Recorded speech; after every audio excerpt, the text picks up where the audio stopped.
गंजाम पुरुषोत्तमपुर थाना कुशपुर गाँव में हत्याकांड। बापा को पिटी पिटी हत्या कले दुई पुओ। मृतक हेले गोपाल कृष्ण साहू। पारिवारिक कलह को नहीं गोपाल कृष्ण को हत्या करिसेंती तांको दुई पुओ। घरे रहिथिबा हेमदस्तारे पिटी पिटी हत्या करिसेंती गोपाल कृष्ण को। हत्या करिथिबा दुई पुओ घर मध्य रहिसेंती। हत्याकारी दुई भाई हेले रंजन साहू और पिंटू साहू। घटनास्थल में पुलिस पहुंची तदंत आरंभ करिछि।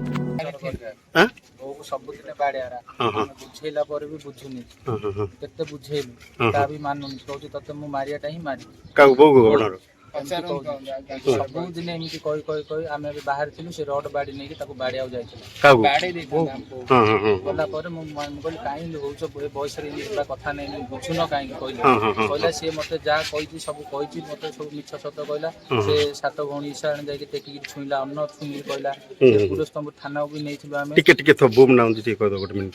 हेलो हेलो जदि आपण मानकु आम वीडियो भल लगी थाए ताहले आम चैनल को लाइक शेयर और सब्सक्राइब करने को भूलिबेनि।